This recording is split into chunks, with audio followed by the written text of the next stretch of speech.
Hello, hello. Here Hey we are. there. Hello. We're back. It is day 2 of the Snyk marathon here. So welcome Eric back to the show today, and welcome everybody in the audience. In case if you missed the show yesterday, the Containers from the Couch show yesterday, we talked about Snyk, and Eric demoed some really awesome security scanning tools. And basically we did everything, as we say, on the left side. We really shifted everything left to the really starting from the developer workstation, working in that IDE, and having that insight from a security perspective at your code when you're writing it, not after you've deployed it. So I think today we're going to shift to, now we've deployed our code, right? We've deployed containers. They're running in EKS. Why don't you tell us what we're gonna do today, Eric? Because I'll just keep rambling otherwise. Well, thanks again for having me back, not kicking me out after yesterday, because I get to talking. We almost went long, but so yeah, yesterday we like you said, we talked about the dev workstation, what you can do there to prepare your code to be secure. We looked at the open source scanning capabilities, the container scanning capabilities, and the advice that the Snyk tool can give you to help you, remediate some of the issues you might find with that tool. We touched on some of the infrastructure as code and Kubernetes scanning capabilities, and we're going to dig a little farther into that today as we deploy the app onto EKS and see, a lot of people, you look at this pipeline as this left to right thing, or I guess for you guys, left to right. I kept on saying left yesterday, and I realized afterwards, like, shoot, that's your left. Sorry. It's actually, I like in a lot of the DevSecOps materials, you'll see that represented as instead of a finite line, it's more of like the infinity loop, right? Where feedback is always coming back to other parts of the loop.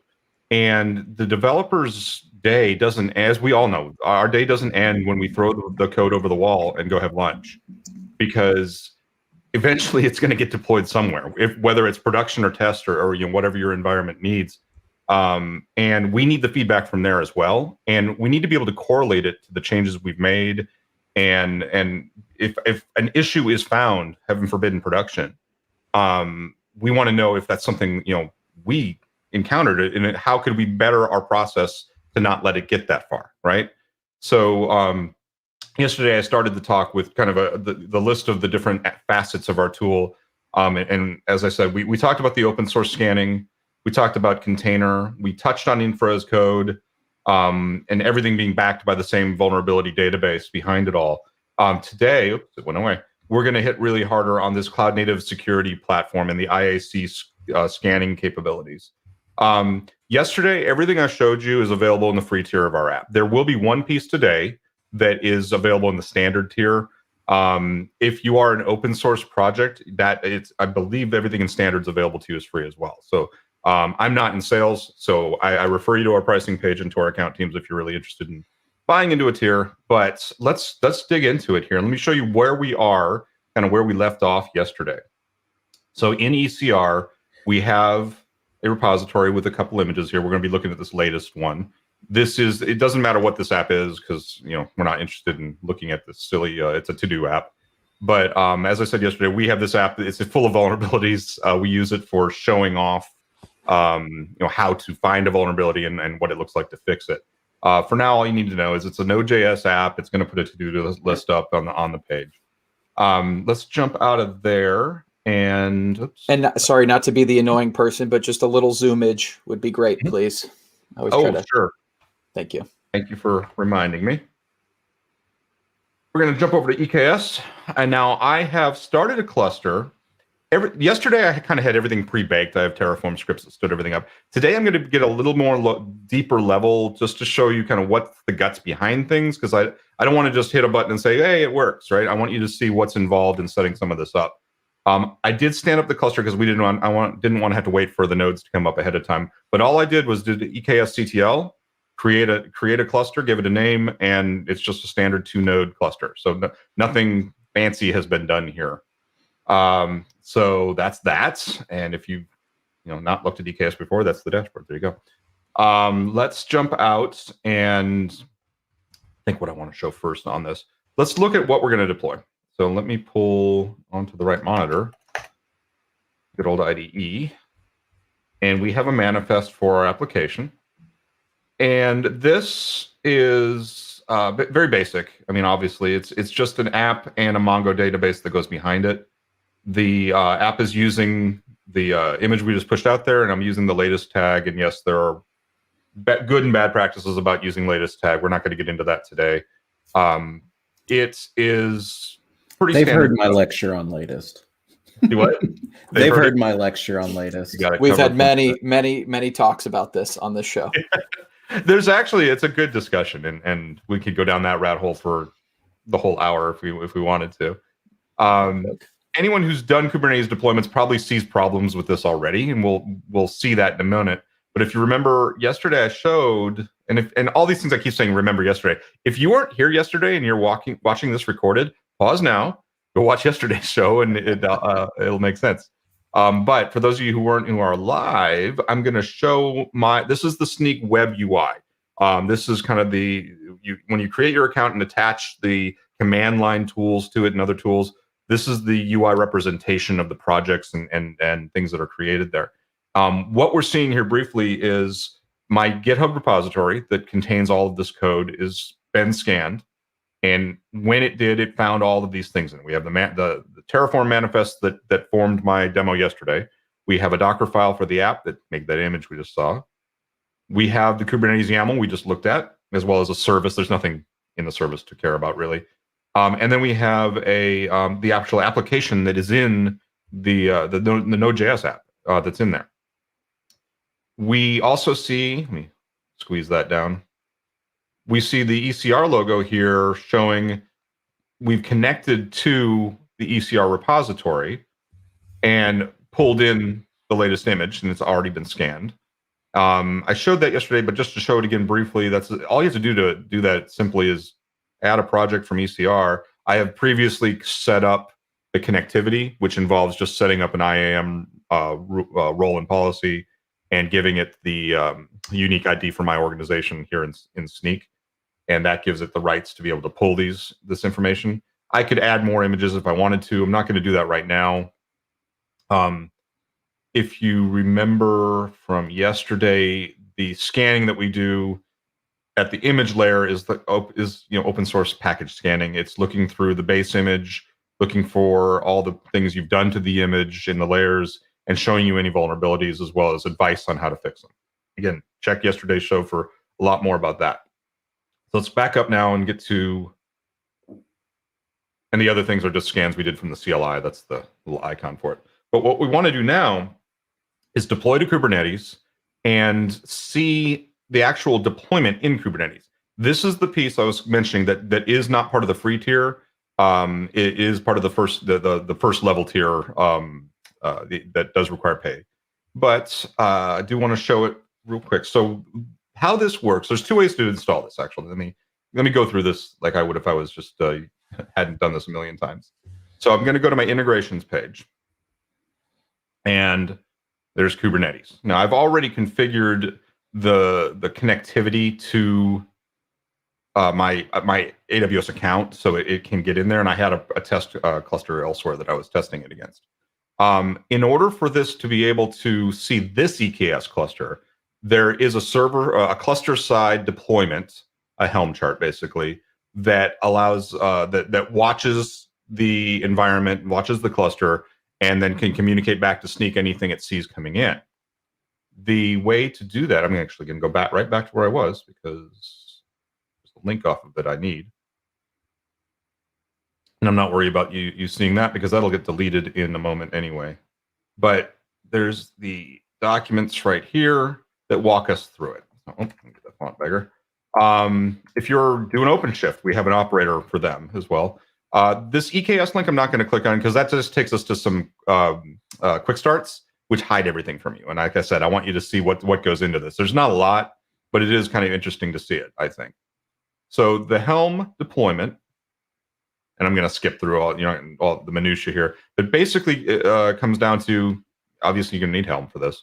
You're going to get the Helm repository. You're going to create a namespace for our monitor. And then we're going to create a secret with an organizational hash that allows it to know who to connect to. And then we're going to deploy the project. So let's do this. So I'm going to do Helm, copy that, jump over here. I already have it, so it's telling me, oh, you already have that. And I actually have, get back up a couple directories here. So I don't have to be popping back and forth. I have all these. So we're going to create a namespace for the Snyk monitor. Bada bing, bada boom. And then we're going to create this secret that's grabbing my unique ID for my organization in Snyk. And then I'm going to give it the Helm command to start the tool. And at the very end, I've got a free text name to, so it's easy to see from the tool what it's called. That's cool. There we go. So that's all there really is to it from the cluster side of the house. So let's take a look at Cube Snyk. Make sure everything is starting up. It should be cached because I tested. Did a run through of this.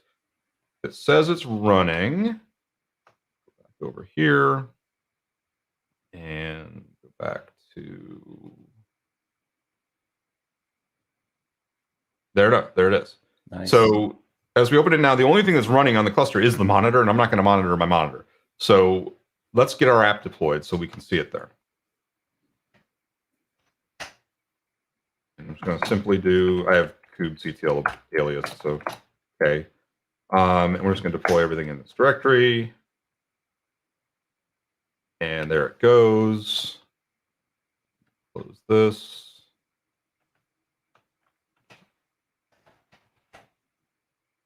See, is it up yet? Container creating. Almost. Oh. Oh, I know why. It's because MongoDB is not up yet, so it'll sit and spin. There it goes. You were ready to put the live demo. I was getting excited. That's right. That was a expected fail, right? So let's come back here, add project. This is the shortcut to get to where I was a second ago. Add from Kubernetes. And in the default namespace, there it is. Cool. This is real manual clicky though. I'm not actually going to add it this way because it doesn't, in my opinion, doesn't really scale.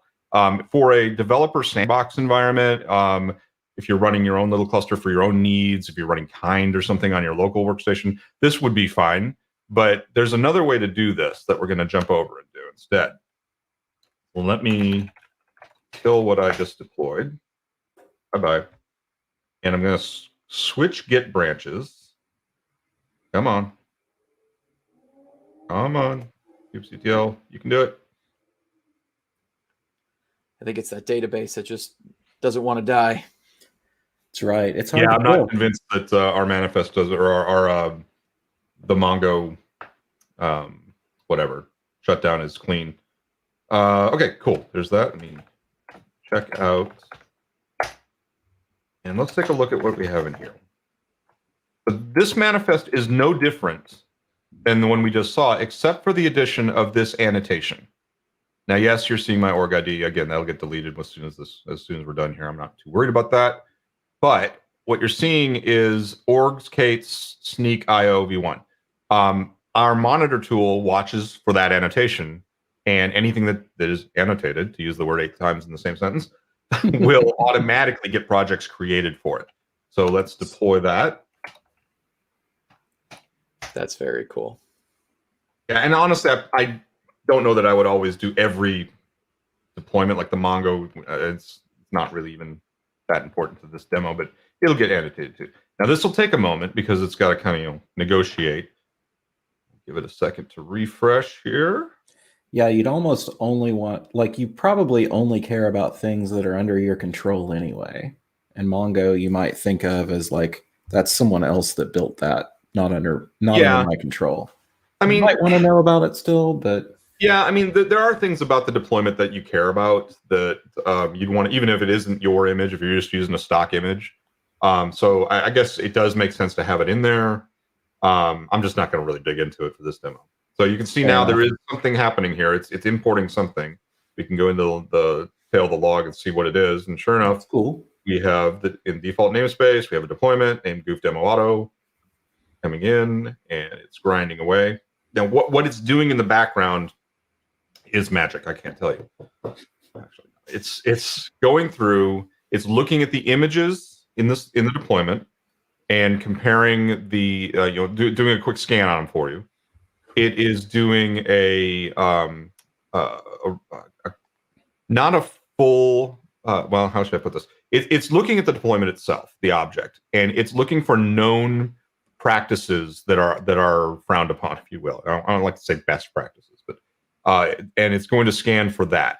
If you remember from yesterday, and when we looked at the GitHub scan of my YAML file, this is the non-annotated one.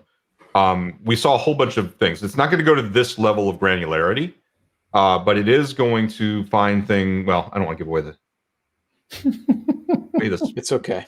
Spoiler. Oh, here we go. So see a little Kubernetes Okay, yeah. icon. There's goof demo auto, and we'll drill that open, and there it is. So I'm going to click on the top level here, and we can see on the right the secure configuration, and these are the main things that it's looking at and saying, "Hey, privileged passed. That means that we have we're not setting privileged to true. So we're not. It's not a privileged containers. Good. Don't do that unless you really, really know what you're doing, and even then, you probably should be doing that.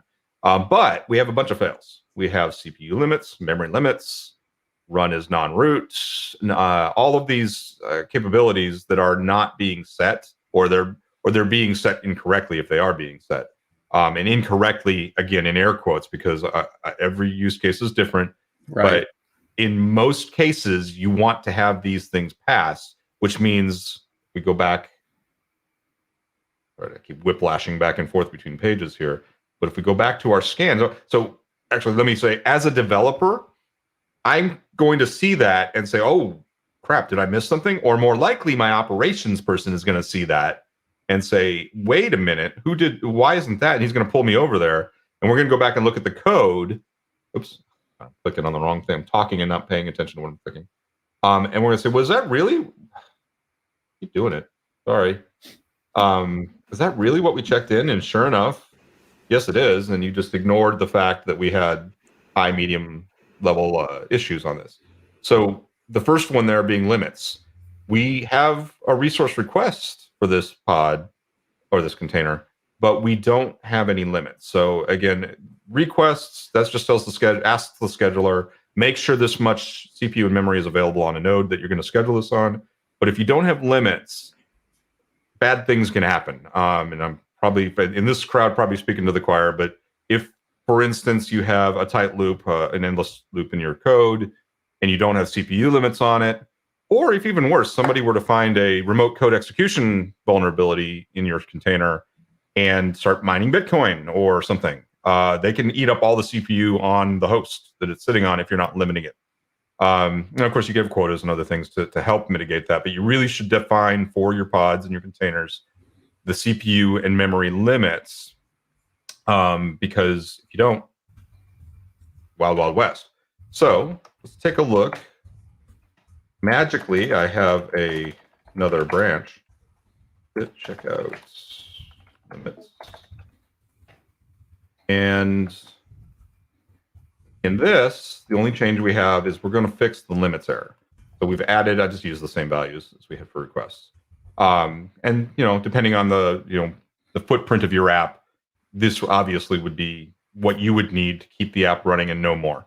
So this tells the container runtime, which tells the Linux OS, only give it enough cycles to match that, and only give it 100 megabytes of memory. If they alloc a byte over that, it's going to kill the process in the container. So we will come back out here. Apply that.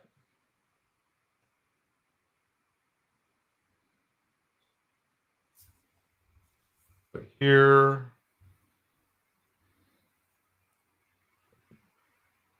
And sure enough, it's already updated.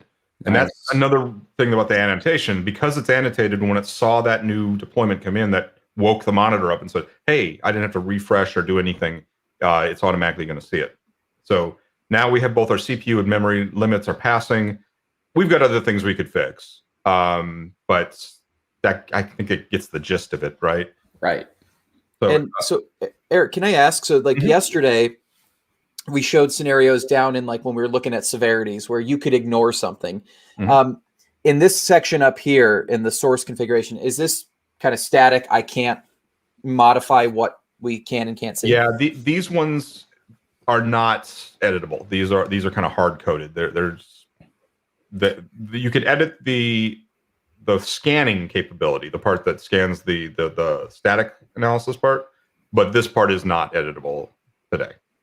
Cool. And I think that's okay. I mean, look, I think these are all just generally good practices to follow. Yeah. And if you're failing one, it's not a bad idea to have that exposed, and then you can open up a dialogue and explain why. Yep. Is it possible for you to, like, for example, let's take the run as non-root. If you know I have to run this as root, is it possible to ignore that particular fail? Like I said, you could ignore it on the static scan, but not on this page. Okay.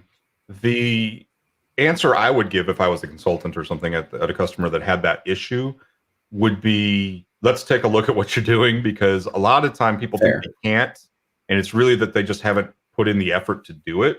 Yeah. And the risk, for those who don't know, the risk of running in even a contained process, when it is UID 0, if somebody, you wouldn't do this, but if somebody else after you comes along and mounts /etc or anything, bind mounts something from the host into that container, they now are their UID 0 on that file system, and now I can exfiltrate tons of information off of that machine, and heaven forbid edit it.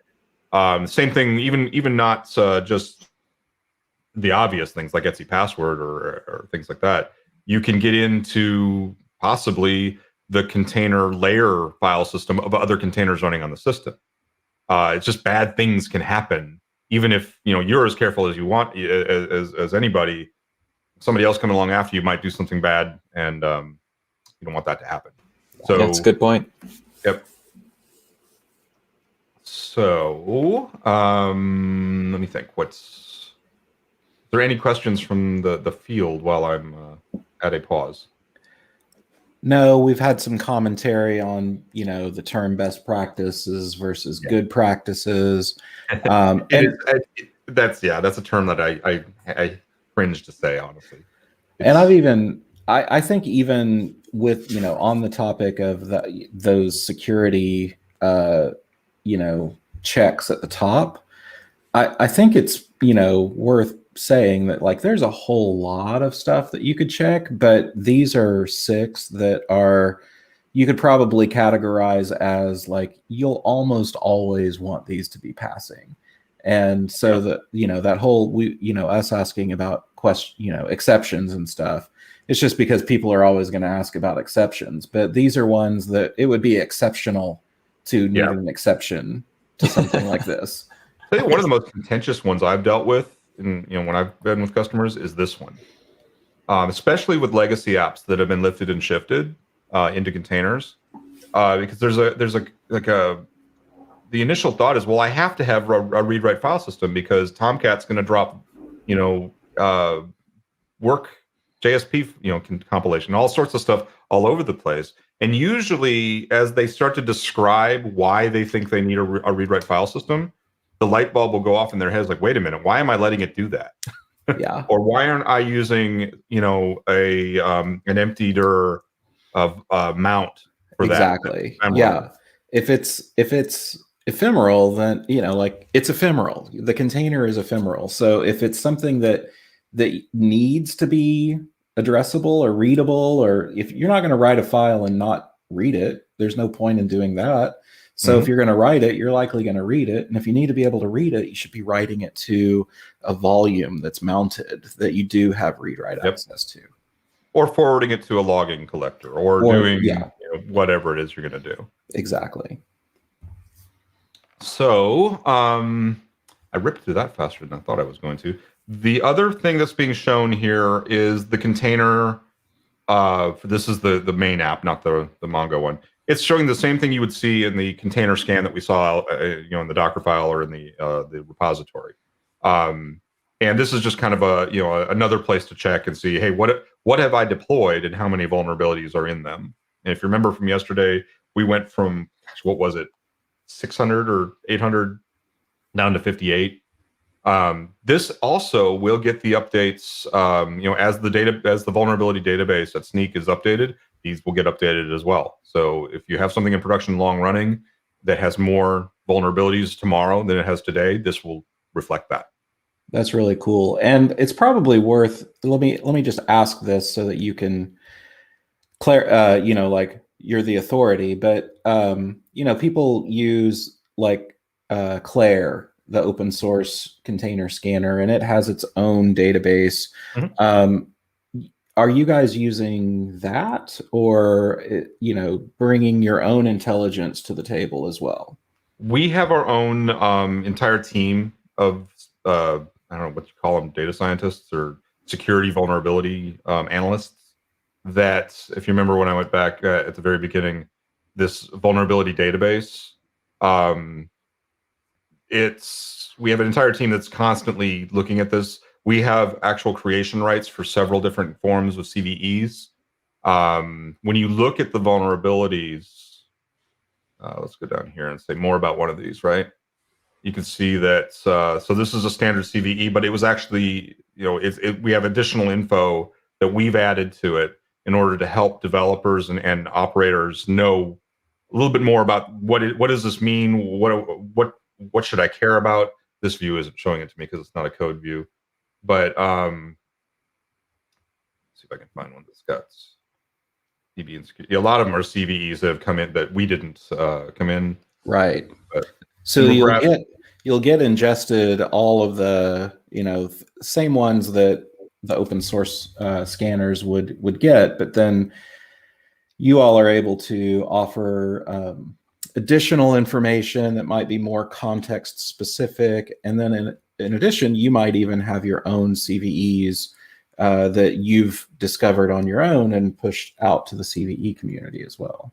Right. And the ones that are most voluminous, obviously, are going to be the open source libraries. Of course, yeah. And that's where you're going to see things like, I think this is one of the ones. Yeah, I can drill in here, and there's a ton of information here because this is a very code-specific issue to deal with. This can be exploited with a crafted zip file. It holds, blah, blah, blah. All of that information is in here, and the advice on, upgrade to get around this and all that kind of info is what our team adds to that. Yeah, and that's a big one. We talked a lot about it yesterday, but again, some people may not have seen the show yesterday, where we just to remind people, or for those who didn't see yesterday, we scanned our code, we scanned our Kubernetes manifest, we scanned our Terraform manifests, and I'm missing there's our container images. Yep. Right. And not only were we scanning these for good practices as well as vulnerabilities, but also the Snyk was specifically giving us recommendations as to how to mitigate these issues. And if it was something that was easy as a package upgrade, Snyk told us. If it was something that needed a little more in-depth updating, capabilities, you told us. And if there was, if we were stuck, well, we were stuck. There's no exit plan because you're stuck with this package. Yep. Right. What's interesting is since yesterday. So yesterday we upgraded the base image here. We were at node 6, and which is decades, a millennia old, right? Since yesterday we had upgraded to 10.23.1 Buster Slim. 10.24 Buster Slim is up and has been evaluated and has 3 fewer vulnerabilities. One of them being hard. So we already, without having changed anything, because I haven't checked in anything, we know, hey, we could do more now to enhance the security on this. That's right, because I remember this. After we did that demo yesterday, we came back and we looked, and it said you're on the latest bit. You're on the best possible base image. So it was like nothing can be improved here, and here it is today. It, like you said, it checks it. It doesn't just leave that result out there. It will keep rechecking it, Which kind of touches on a question that Satya asks. Does Snyk have runtime policies and checks? So no, we don't. We aren't in that game right now. We've decided to stick with the developer-centric stuff, and this Kubernetes monitor is the closest thing we have to that. But it doesn't enforce anything. It doesn't stop. It's not like a gatekeeper, OPA. It's using OPA on the back end for a lot of the policies, but it's not doing it in a way that's actually enforcing things. We leave that up to you and other vendors to handle that. We're still really focused on making sure these vulnerabilities have you have the most amount of chance to catch them before they get to production. Yeah. The Kubernetes monitor is more of a kind of a belt and suspenders check to see how is that working for you. With using the same backend database and scanning routines, are you seeing in production the fruits of your labors up front? If that makes sense. Yeah. And then Code with Sean asks, so is the goal to have the least amount of vulnerabilities because 0 vulnerabilities is not possible? Right. That's a great question. And the 0 vulnerability is not necessarily the goal. And if you remember, if you watched yesterday's show, as we were looking through some of the recommendations, let me just pull that up so that we can refer to it. So we'll stick to the Docker file here. High severity, brand new vulnerability. I was actually pulling up my email. I'm sure I have an email that alerted me to this from last night. And if I can find it before the call's over, I'll pop it up so you can see what they look like.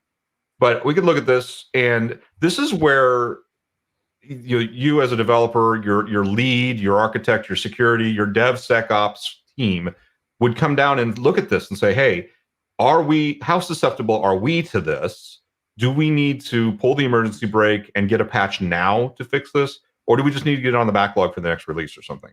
So that's the kind of information we are trying to provide, rather than trying to say, hey, at runtime, we want to block you and bring down production because all of a sudden you have some new denial of service thing. This could be something that you'll never hit because you don't call your JavaScript code doesn't do this. I don't know. I'm not looking at what this is. Yeah, you may not use HTTP2 or even allow it to reach your process. Exactly. So now this may not.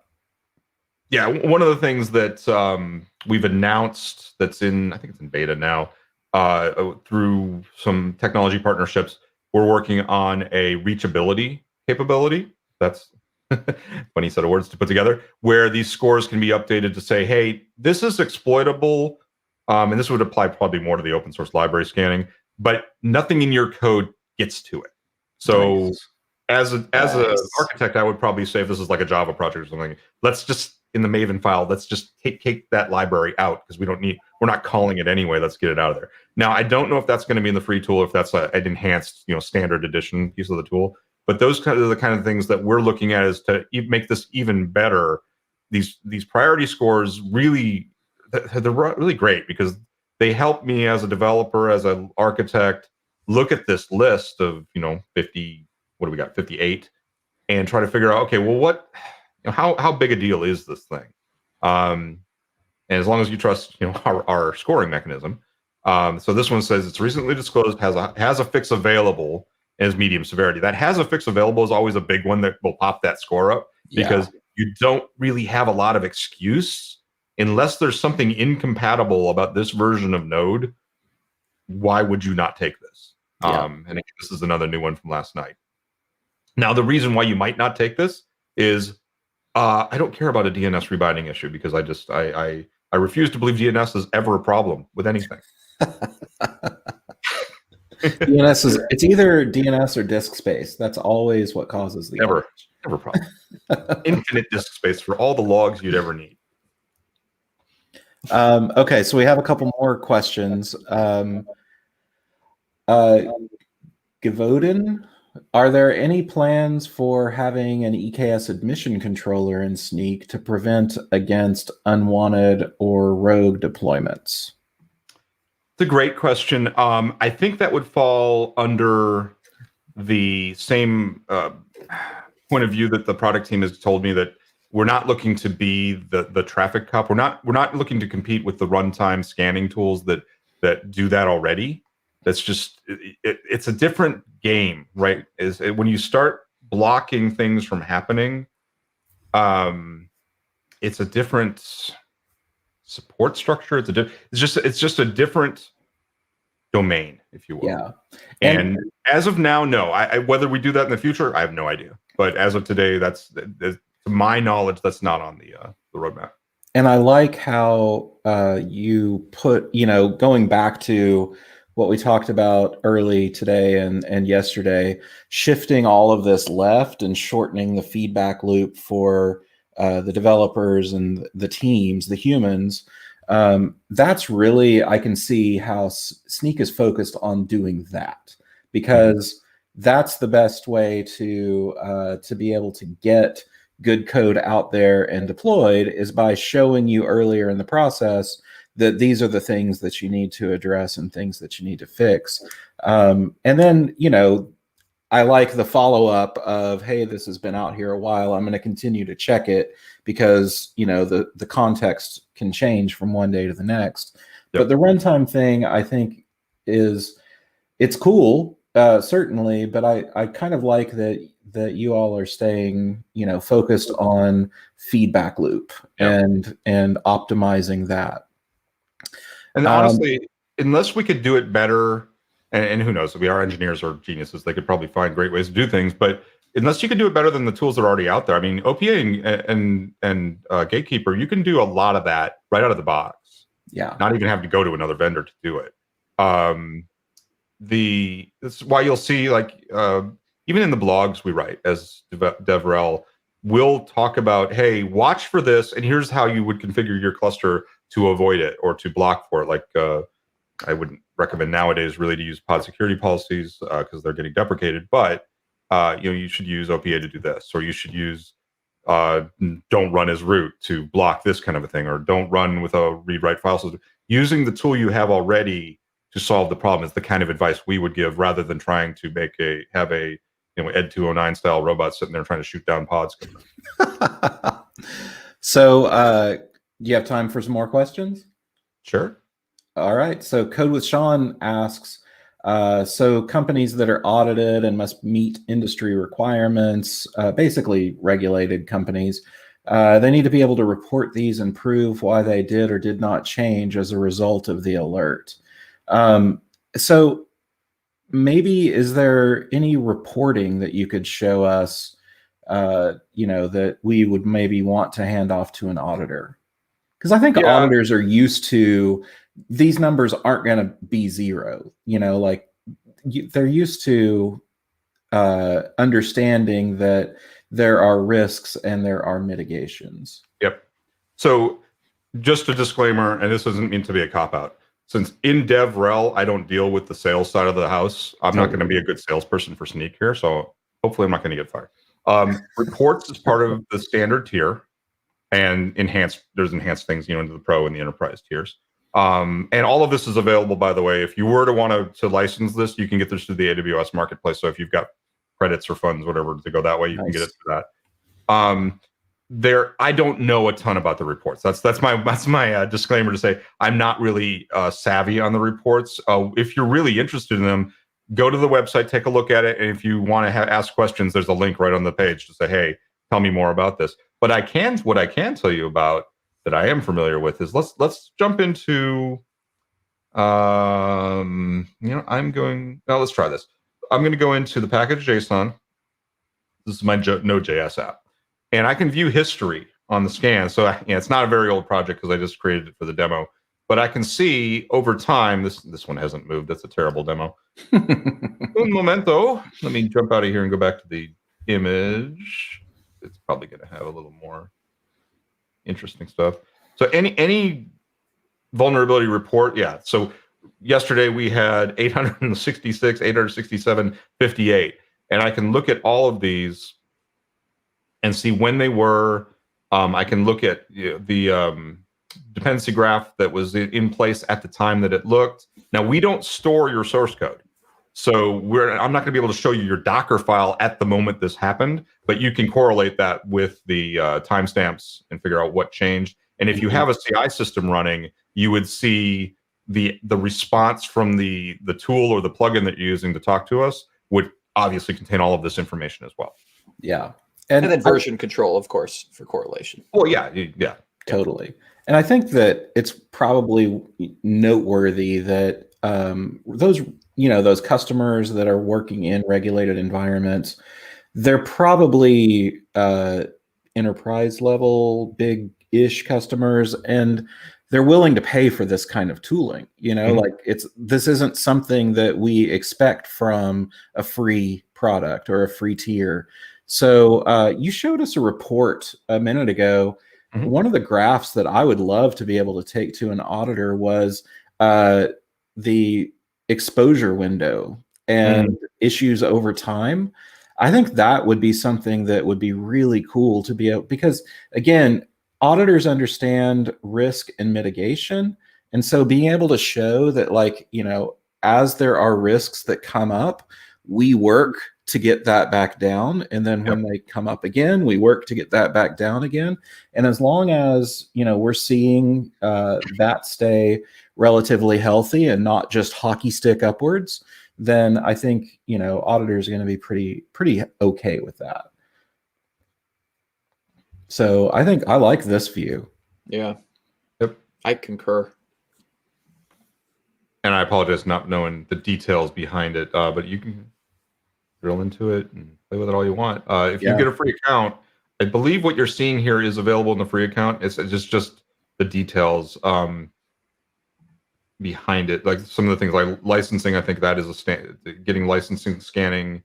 Yeah. Doesn't include read-only project. Again, I'm not gonna make stuff up. So good call. Yeah, no, it's all good. And like I said, I think that the target audience for that is probably willing to pay for a tool, or at least get a trial and see if it's a fit for them. So I think that's all good. I like the way this looks.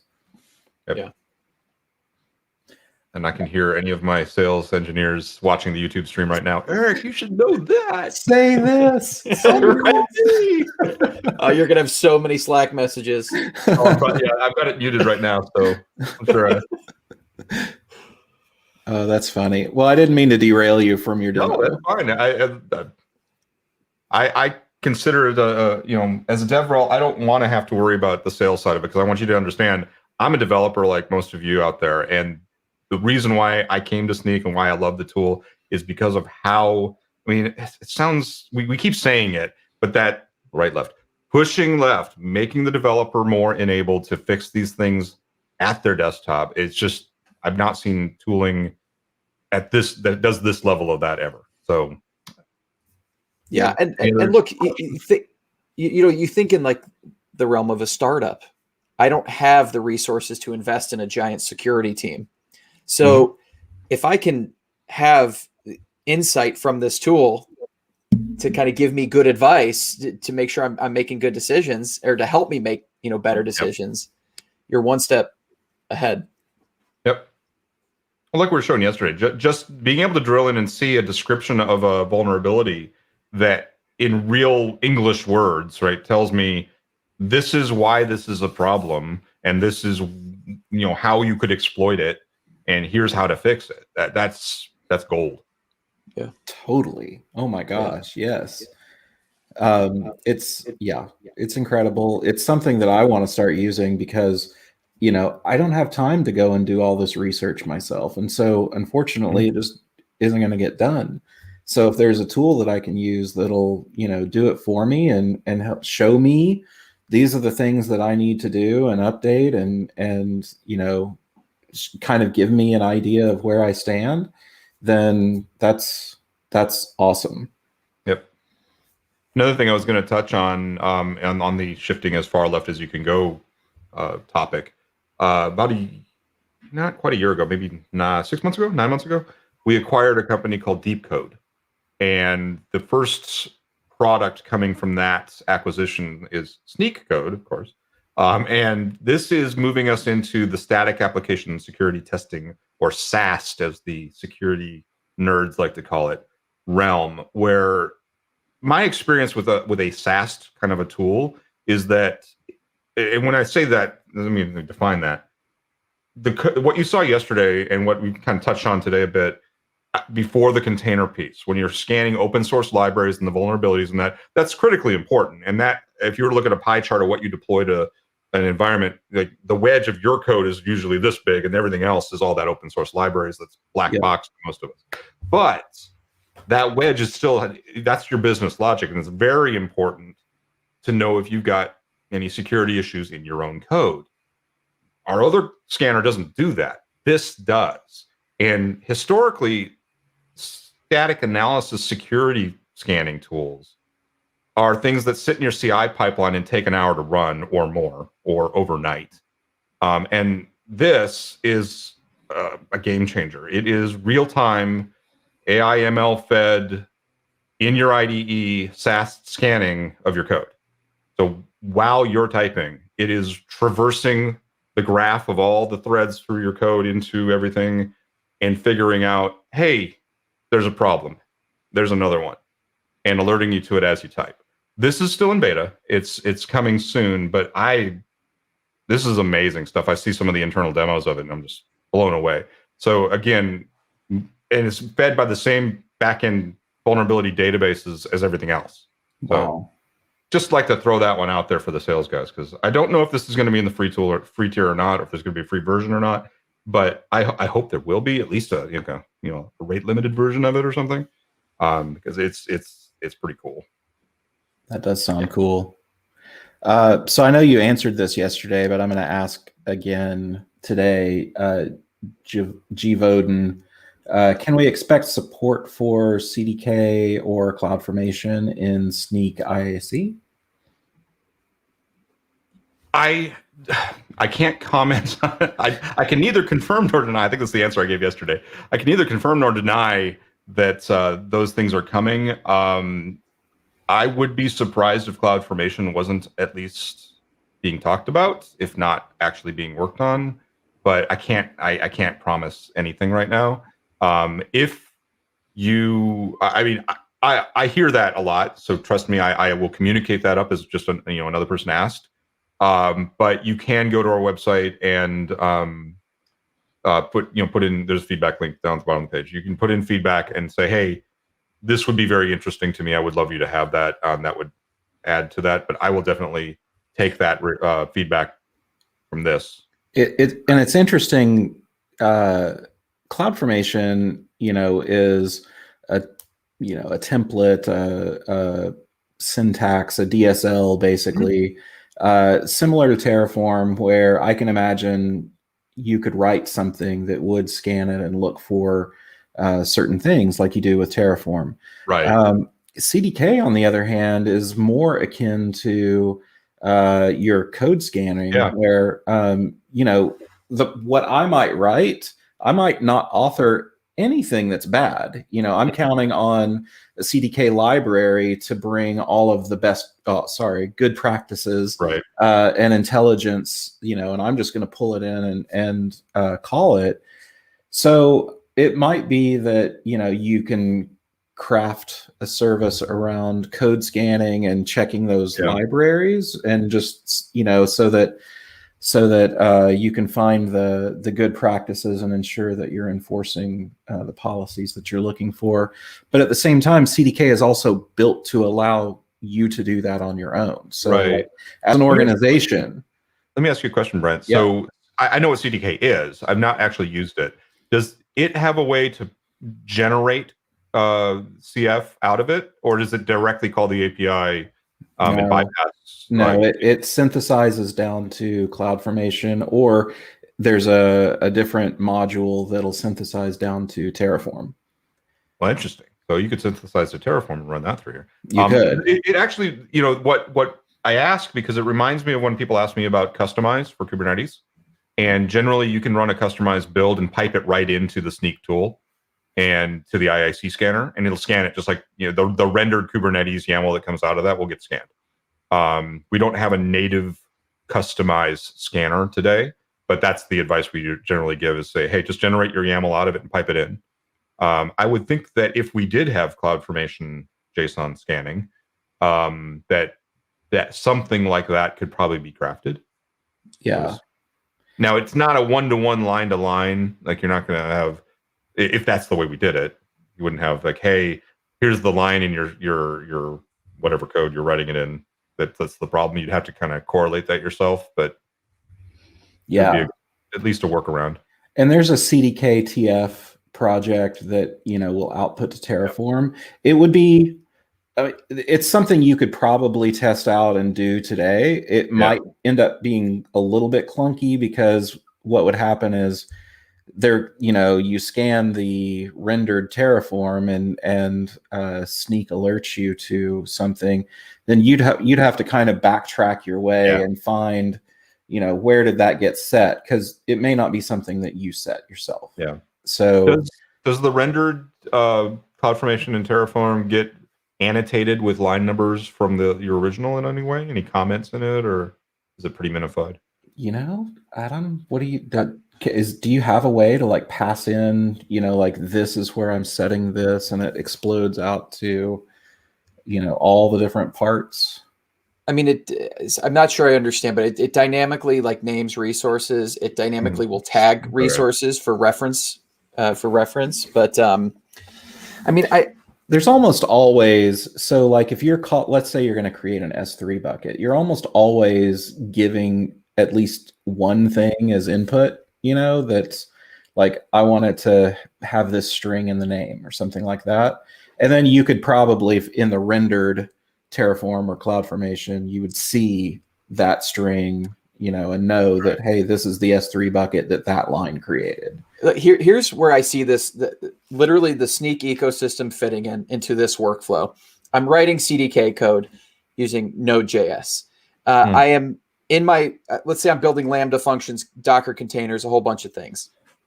So I can scan my code base, right? I can scan all the packages I'm installing because it's not just going to be my infrastructure code. I'm going to have other code that I'm using where I may include other libraries. So I'm able to scan there. Then once my CDK, if I use CDK-TF or CDK to CloudFormation, once it renders, I have that synthesized, cloud assembly code, as we call it. I can then feed that into Snyk. I'm now, Snyk is with me the whole way. So my infrastructure, my application code, Snyk's there throughout the entire process. Obviously, with the exception of CloudFormation right now, but with Terraform, it's all integrated in that process. And then if I'm using CDKs for my Kubernetes manifests, you're tying it back. once it outputs to that YAML manifest, Snyk is going to have insight into that as well. So it's really a full integration. That's already pretty cool. That's pretty cool. I think, I think this is definitely worth spending some time on and poking at. For sure. Code with Sean says, Brent really likes featured chat. And yeah, I do. I feel like I want to make sure that everyone feels included from the audience. And we also, if you don't know this, we do have two audiences. So we have Twitch chat, and then we have YouTube chat. And, the two sides can't really see each other. So I bring you together by popping things up on the screen. So, but thanks, Code with Sean, for noticing that. But on that note, I hate to be the bearer of bad news here, but I think we have to wrap the show. So Eric, really great content. Snyk is really impressive. I just honestly so impressed, just end to end from that developer workflow, working in my IDE, having that security insight all the way till it gets into my EKS cluster and I'm running containers and I have that insight with Snyk. It's just super impressive. So if anyone wants to sign up for the free account, we posted the link in chat. But here's also a link again if you want to sign up and just get access. But any parting words before we head out? No, thank you guys so much for having me both days. I had a lot of fun. Awesome. All right. It was great. And I can't wait to really start messing with this and using it. Yeah. Cool. Awesome. If anyone has any questions for me directly, you can go to community.snyk.io. And if you have an account, you can ping me. I'm on there. Or just in Twitter, LinkedIn, I'm Eric Smalling, wherever you can find me. Awesome. All right. Thanks, everyone. Thank you.